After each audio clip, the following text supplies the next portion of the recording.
What's going on, everybody? This is Randall Barnes, the founder of HBCU Pulse, in the building for another special edition of the show on today, where it's Valentine's Day weekend out here in these streets. I'm single, so it's just a regular weekend for me, but listen, it's still Valentine's Day weekend for all the black lovers out here. Shout out to all of y'all. We're going to talk about love in college and if it's possible to find true love in college. I'm going to say that again. And if it's possible to find true love in college. We have our all-star panel back. We have Shelby, the co-host of HBCU Pulse Radio, CDK on the mic, the number one HBCU host, and he's the HBCU Pulse Radio culture contributor, and Horatio, he's the host of the Horatio Radio podcast. I couldn't think of a better crew to talk about relationships and love in college. It's a very controversial subject that seems like we often talk about on the yard, in the student center and whatnot. So I'm super excited to bring it to the radio so we can have a very constructive conversation. So I want to start off with this question. All right. I want to start off the conversation by asking you all, starting with you, Shelby, do we believe that it's possible to find true love in college in the 21st century?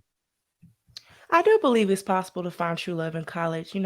There's always stories about people finding their true love after college and all that good stuff. So I definitely do think it's possible. There are a lot of options when you get to a college campus, but in all, I feel like you can. It is very much possible. CDK, what about you? In my honest opinion, I feel like it's also possible. But in my advice, I would say like more towards junior or senior year. I believe that your freshman and sophomore year, you should choose to develop yourself and find out what you do and don't like. I think it's able for you to date. But a serious relationship, I feel like you should start to settle down when you start getting around the age of 21, 22, or at least thinking about that situation. Just because when you're first getting to college, as Shelby said, there's so many different options when it comes to relationships and people of different walks of life that you may not have encountered while you were growing up. So it's the perfect opportunity for you to do that as you get older in college. So, Horatio, what about you? Do you think it's possible to find true love in college? Definitely, man. I don't know about you guys, but maybe my situation is different. But I'm the product of like a 2-generation HBCU kind of love connection. My grandparents met at Fayetteville State in the 60s and they got married. And my parents met at Virginia State in the 90s and got married. So for me, it was kind of expected for me to find somebody just because that's kind of how I choose. In my mind, that's how you found a mate, was you go to college, HBCU, and you find somebody. I definitely think it is possible nowadays. Of course, there are a lot of distractions with social media, a lot of conversation going back and forth that could kind of distract us from, the goal. But like CDK said, I think once you get into your senior year or, your junior year, it's definitely great. And what I will say is practice makes perfect.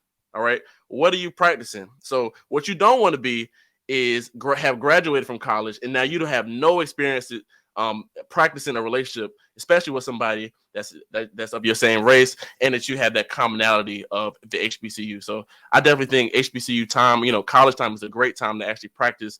Of course, we're talking about marriage and a long relationship, but definitely just to be in a relationship is a great time for that.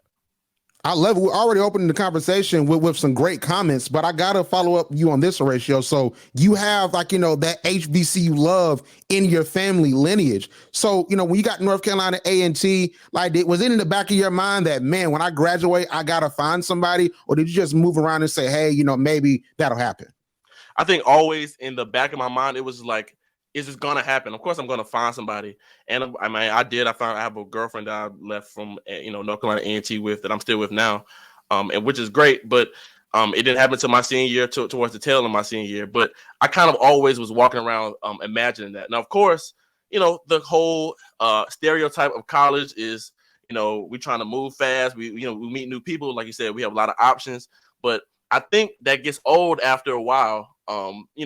Just the same thing, it gets old, and that's why I will say for my black men, definitely it's very important for us to take the charge on that, being that this is the time for us to kind of grow families. Like I said in the last recording, the best exports that we have for HBCUs is the families that we create, is the professionals that we create, and I think that needs to be nurtured in the minds of the students coming in.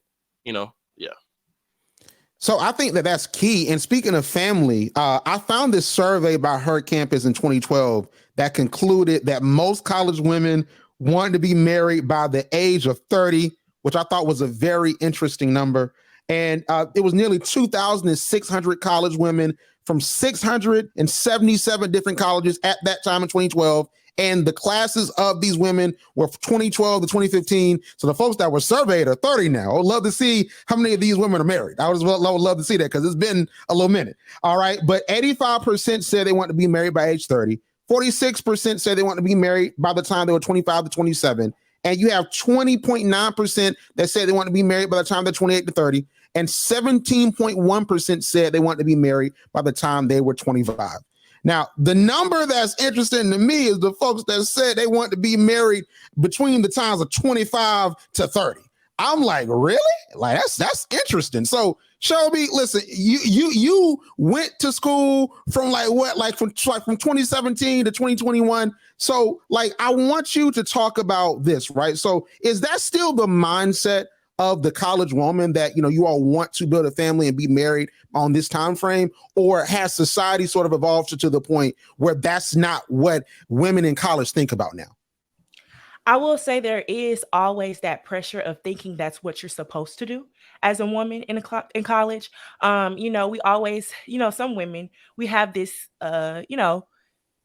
set schedule in our head of when we feel like we should be married, when we feel like we should have kids, all these things. And then you listen to society, what society's telling you, well, you should be married by now, things like that. But I do feel like there are some women this day and age that are worried about success being in their bag, and it'll come when it'll come. I do feel like that is a little bit more popular now too, as well. So, half of me feel like it is possible because, again, it's just the pressure of it all. Like, you feel like you're not doing what you're supposed to be, or you're not where you are supposed to be at the time.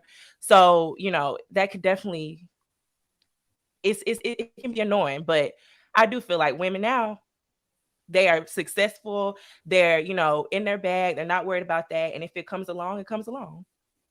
So let me ask this, Shelby. So, the notion of us being in our bag, I think that, for a lot of us, we're chasing success and we're not really trying to find that companionship, even friendship, not even just relationships, even friendship as we're on that journey. And, I saw a video from Shannon Sharp recently where he was on his podcast talking with Chad Ochocinco, and Chad asked him hey, what's your thoughts on marriage? And he said he was so committed to chasing the dream and getting his family, out the slums. He was trying to make it in football, that he wasn't a good partner. He wasn't a good boyfriend. He wasn't a good father, because he's chasing that success, but he regrets that now because he has all this success and no one to share it with. So, do you think that we're chasing success in the bag too much versus really trying to find that companionship, especially in a place like college? I do think that is very true. You forget, that you are human, that you do want to be loved, you do want to be in a relationship, you do want that companionship, but then you're just so focused on trying to win, you don't have time to make that companionship with someone. So I feel like at the end of the day, your success is great, but you just have to learn, being in a relationship myself, you just have to learn that in a relationship, you are still individuals. So you can still go get the bag and have a great relationship. And, you just have to understand that, you're both trying to make it. You're both you both have an end goal. You both, are just trying to do whatever to make it happen. So at the same time, yes, I do feel like, this day and age, that is, something that we forget. So I think we should segue into that, because I know for me, I think that a lot of us in our generation, we're just so committed to grinding and chasing the goal, that we forego any personal skills or any personal time, because that's what's told to us. What's taught to us is, hey, you got to make these sacrifices to make it happen. But a lot of successful people look up and they're not happy because they don't feel whole, because they don't have that family or that friendship and that love, because they push that away to get the money or the success. So CDK, I know, man, you're on the grind, you're on the journey. So what is your take on that? Because we're young trying to make it happen. You know what I'm saying? Yeah. Do you think that we're moving too fast instead of building those real relationships? So, two things. So right now I'm currently dating, but I'm not in a relationship, but I've been dating this person for a minute.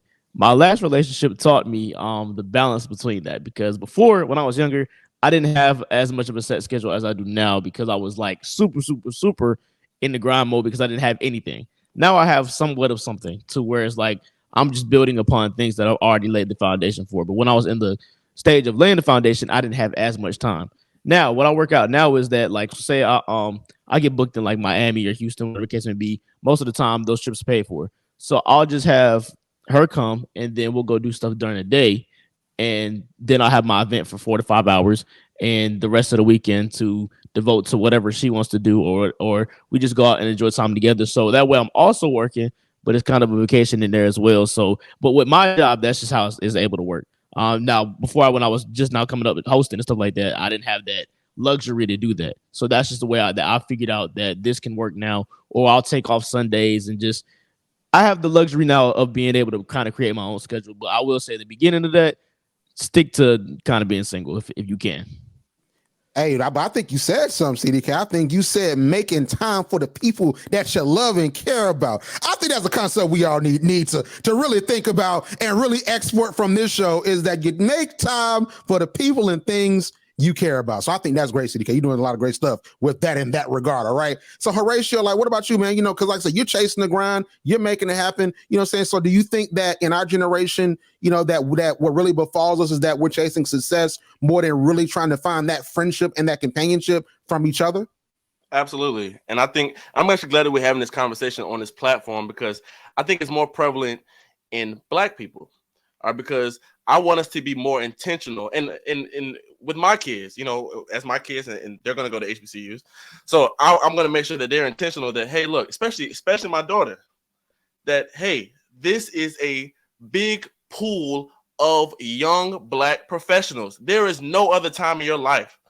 I mean, and we can all attest to it because we've all graduated, that you're going to be around this many people with the same like mind. Right. So I would push for us to be more intentional about creating relationships, and because we kind of play the game a lot. We kind of worry about like distractions. We worry about, who is going to pay for the meal? Is the lady submitting? Is all these things that are not necessarily important in our face. And also too, there was a TikTok that came out not too long ago in December at a college graduation, showing majority white and Latino women showing off their ring, their hand, that they were married, right? And now what I will say is, these women have, like you said, Shelby, these women are, professionals. They have their own careers. They obviously are graduating from college, but they have seemed to make the time. They seem to carve out, a part of their schedule to map out, to be intentional about relationships, about their family, about their future. So, obviously, I think Black people, we have kind of been groomed to kind of push each other away, and I really think that HBCU is the breeding ground for that. Because I mean, how many families have HBCUs made? I mean, we can't even count. It's ridiculous. So I think that needs to be the forefront of it, and not the games of relationships that we normally play. I think you said something so key, because one thing that was told to me that I think is very true, and I tell the other folks that are in college that just left college, is that time in college, not even just in HBCU, but since, we're on HBCU Pulse Radio, we'll talk about the HBCUs. You're never around that many folks that are your age, that's going through the same things that you are, that look like you. That doesn't happen ever again. Your job can't simulate that. Your organization meetings can't simulate that. A homecoming for a weekend can't simulate that. And that's a 4-year experience. And then especially if you get your graduate degree or your postgraduate degree, and some folks stay at the same school or they go to other schools, like, that is an experience that I don't think we cherish enough. And to be real, I don't think I cherished it enough, because I was chasing that journey and I was chasing that grind. You know what I'm saying? That's something that I deal with now. Where it's like, man, like, did I really take the time to smell the flowers instead of, going to try to get the money and get the bag and become this successful person? You know what I'm saying? So I think that, that's something that befalls us often. But right, let's go back to college. Like, let's go back, to the college landscape and the college ecosystem. Because, we see that it's about in this survey in 2012, about a good 38%, of the surveyed young women that want to be married between the age of 25 to 30. All right. Mm-hmm. So that means they're trying to find somebody at their school that's really going to be like that. So do we really believe, all right, that the climate on today's college campus, not in 2012, not 11 years ago, do you believe that the climate on today's college campus, with social media, with TikTok, with everybody wanting to join organizations, everybody wanting to be popping, do you think that this climate right now is conducive to trying to find someone that you can marry and build a family with in this day and age? So Shep, I want to start with you. Like, do you think that you can do that in this day and age? I think it's possible, but do I think that that is at the top of people's minds? No, I do not. The reason I say that is because it just seems like now, even when I talk to, family members or friends that might be still in college or anything like or things like that, it just seems like marriage is not something that they're thinking about at the moment. Like it's just not that important anymore. It's not a priority.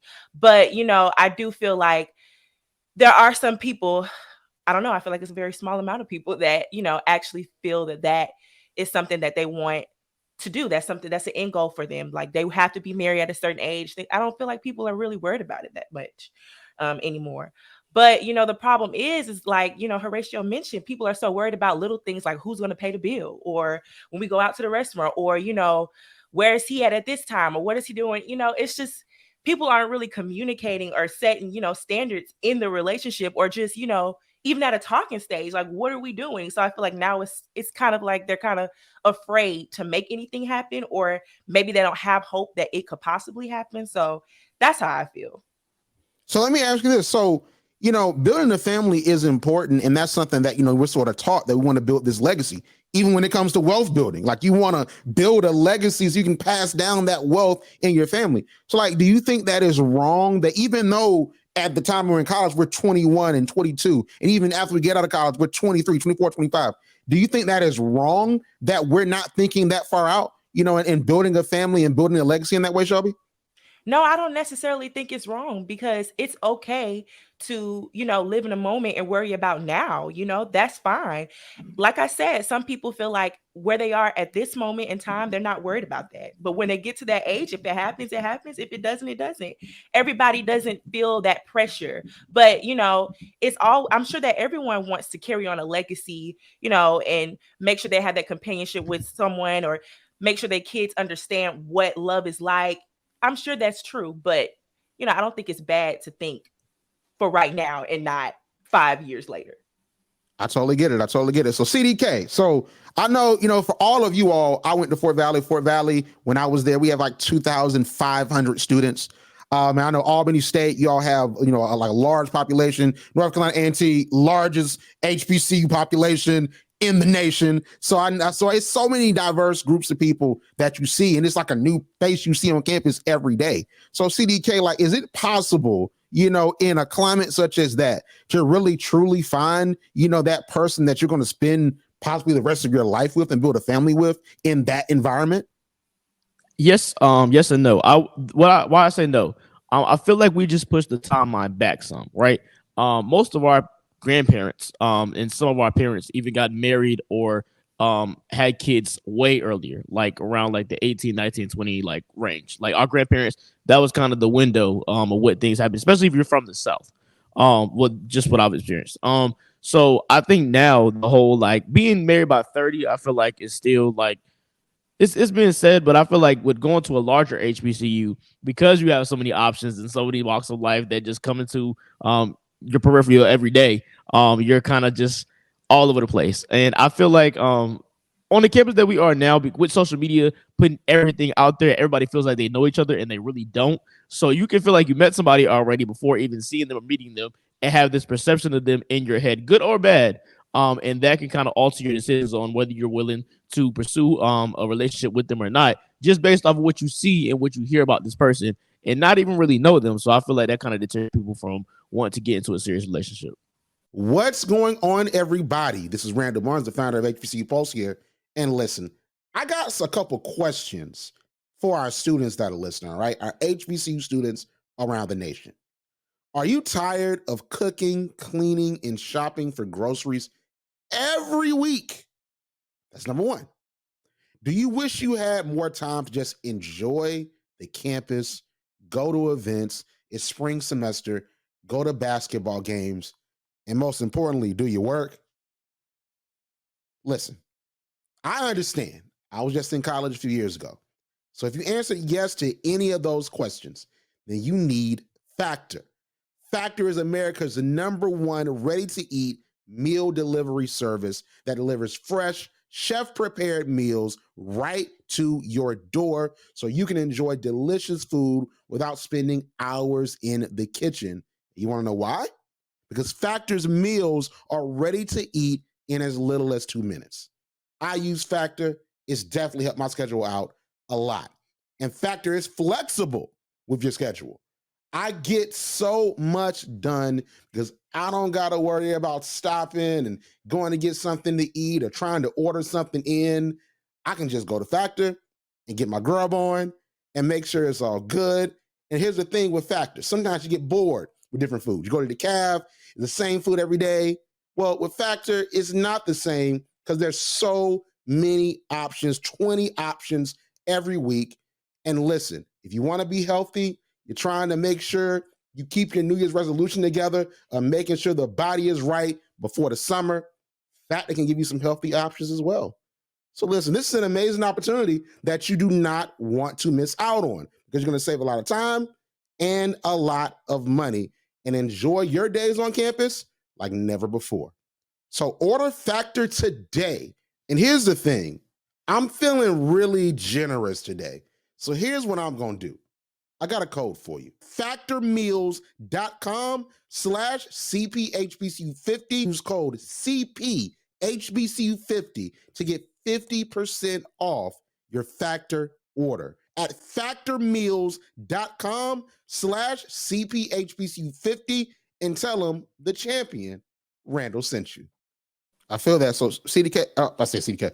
Horatio, same thing to you. So, like, do you think that in this climate, it's possible to really find that true love? Because you said you found somebody, like you found your person, you found it in your senior year. But like, do you think it's possible for other folks, to really find that true love in college? Yeah, but like I said, I think you have to be intentional. At A&T, me and my friends used to always have a saying that if you see a girl that you find attractive, you need to say something to her right then because you're never gonna see her again. That was our whole thing. You're never gonna see the girl again. You're never gonna see this person ever again. So you need to say something now. So, and with that, being intentional goes back to what CDK just said, right? With social media and everything, human interaction is becoming less and less. Like you said, not only romantic relationships, but just friendship, just a community, just hanging out, being with each other. Look at what we're doing now. You know what I'm saying? You don't necessarily have to be in the same exact room to communicate, and that limits communication, and that takes the sting out of approaching somebody. It takes the sting out of just walking up to somebody and say, "Hey, how are you doing?" And having eye contact. That whole thing. Just because I can DM you, just because I can FaceTime you.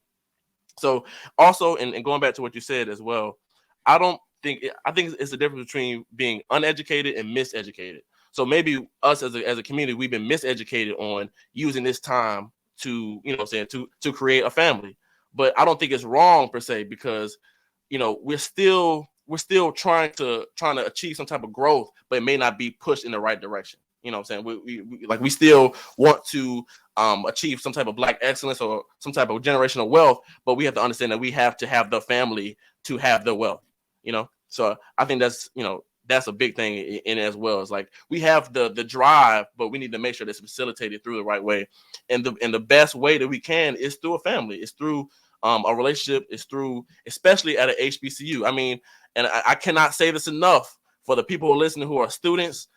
When you graduate, it's cold out here, man. It is freezing. I'm telling you, it's cold. You're not going to get the same. Every time I go back to a homecoming or I go to a game, everybody's thirsty. I'm telling you, everybody's thirsty because everybody's like, "Oh man, I could have.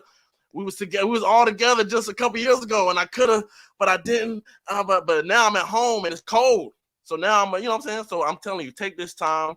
Like I said, it don't necessarily got to be about marriage. I'm not married. I don't know if you're married, but it's practice being in a relationship. Practice it because especially with the people that you are around, because it's going to add to your HBCU experience.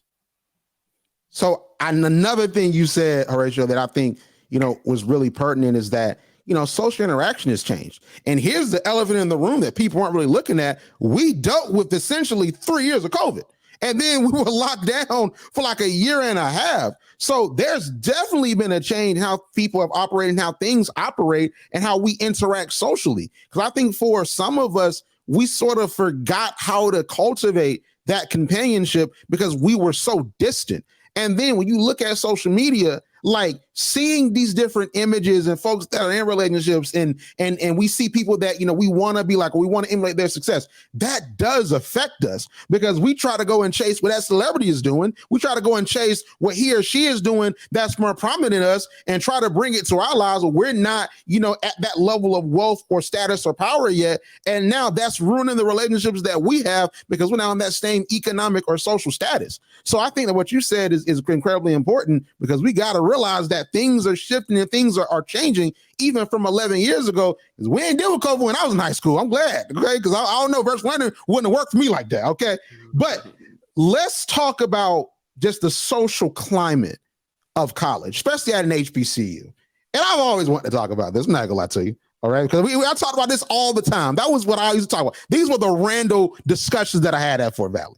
You know, it's a widely held notion, right, that the most popular men and women on a college campus get the most romantic interest, like the Greeks, the guys in the fraternities, the guys in the sororities. You have the campus influencers, you have the sports players, and you see in media the football players get all the women, the basketball players get all the women. And even, you know, we talk about other colleges, we hear about the fraternities and the sororities, but at an HBCU, it hits very much differently when that probate happens. Because I've heard a lot of people say that these folks wouldn't stab me before the probate. After that, man, they were all on me. Like that is something that is a part of our social ethos at an HBCU. So, Sharp, I want to start with you. Like, is it really, you know, a true statement that once you achieve that notoriety, whether you're Greek, whether you're the social influencer, whether you just become this prominent orientation leader on campus, like, is it true that you get more romantic interest? Yes. I feel like we've all have probably witnessed, you know, maybe a friend that may be a Greek and you've seen it happen. I think for us Greeks, we call it their neo stage because once they get all the attention that they really never got before, they get wow. So I definitely do feel like it's a thing. You know, some girls, they'll talk to a dude just because he became Greek. It's very simple, but it has happened. So I'm not going to lie and tell you that, you know, it doesn't happen. It's a real thing. And I think it's really sad because, you know, at the same time, you're really not getting to know that person because you like them because of them. You're getting to know them because, oh, what they just crossed or, you know, what they look like now or all the hype and attention that they're going to get now. And it's sad, but it's definitely a real thing. Hey, listen, I agree. I definitely agree.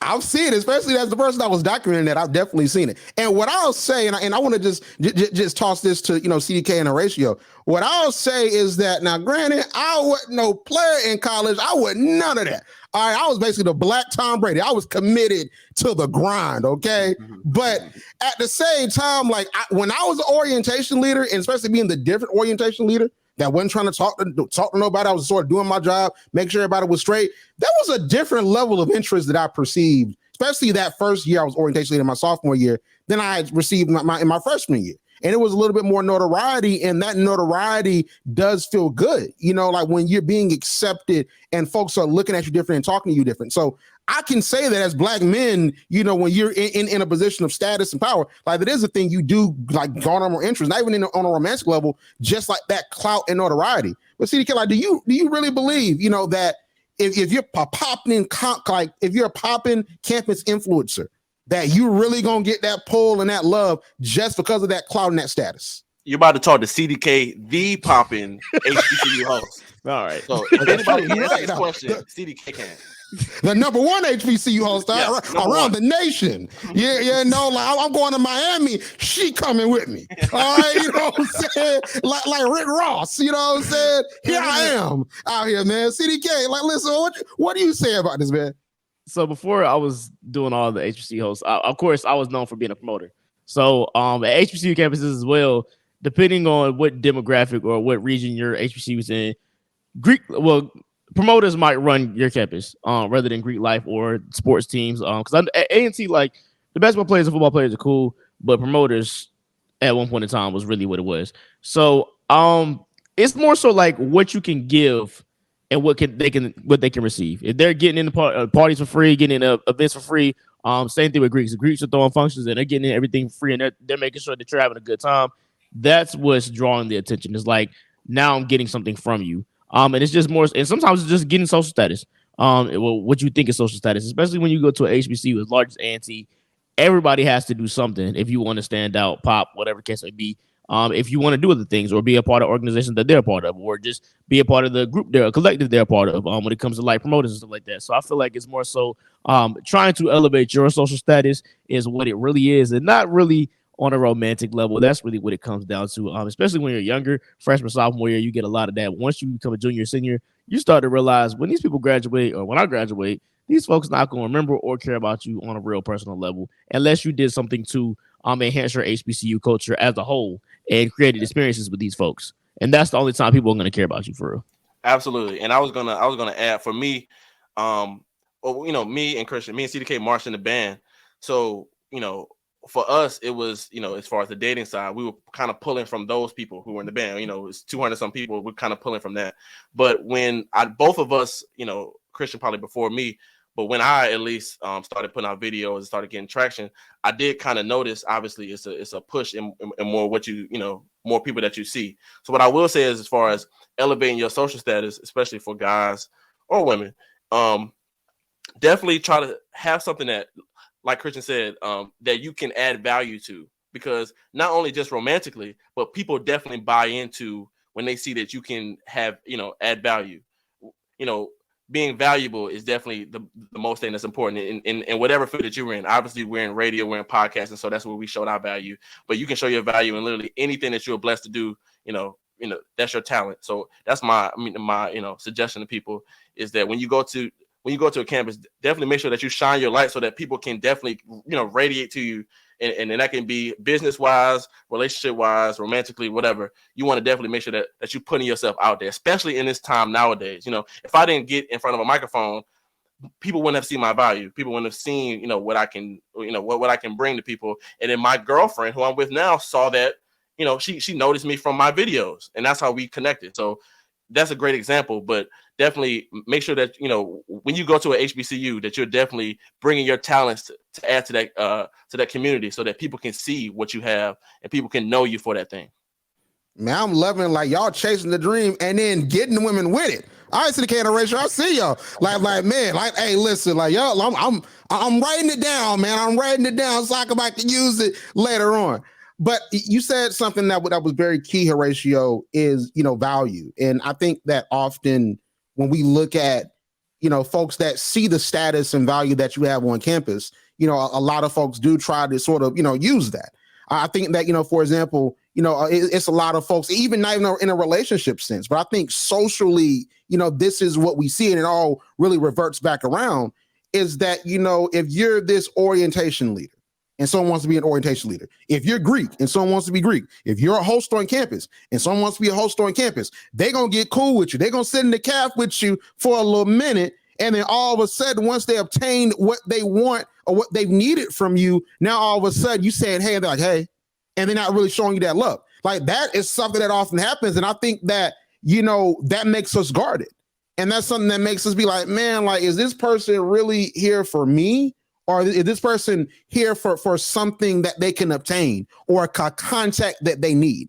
And I think within the political structure of college, like that, causes an anxiety that causes, us to be guarded. And now we're on that grind, because like, hey, I'm just going to go and do what I need to do because these folks are leeching out here. Like, they're trying to leech off of my success and who I am, So I think that that's something that is key. So I want to ask this, just to sort of close things out, like, how do you all feel about, in general, the political structure of campus? Because we live in a political structure when you're on a college campus, from the student leaders to the Greeks, to off-campus promoters, to everybody. Like, there's a political structure that you have to navigate when you're on an HBCU campus. So Shelby, like, the political structure, like, how do you think that affects you socially? Like, can it make someone, more reclusive? Did it make you more reclusive? Or like, well, did you just not worry about it? You say, hey, listen, it is what it is. I'm gonna get my degree and whatever happens, happens.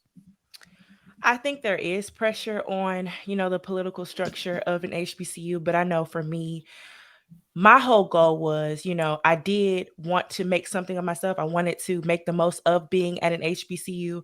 So it was important to me to join organizations and to meet the right people and to make those connections with advisors and things like that. That's just kind of what you do. But I just feel like people need to understand that, that's kind of the point of it. Like, why would you go to this HBCU and not at least try to make a stand or make a name for yourself or make those connections? Because like, you just going just to go at this point. So the way the political, structure is set up is the way it should be set up, because there's levels to it. You have to, find those relationships, become a leader, want to become a leader at least, and make the best of it. So I don't have a problem with it, but I do feel like it's pressure. Do I feel like people still, I feel like sometimes, we're not even gonna get into that. There are some people in leadership roles that shouldn't be in leadership roles and things like that. So it's just, I think that, in today's world on an HBCU campus, we have to remember what it takes to become a true and real leader and to get to that, point. That makes sense. Name for yourself and to be.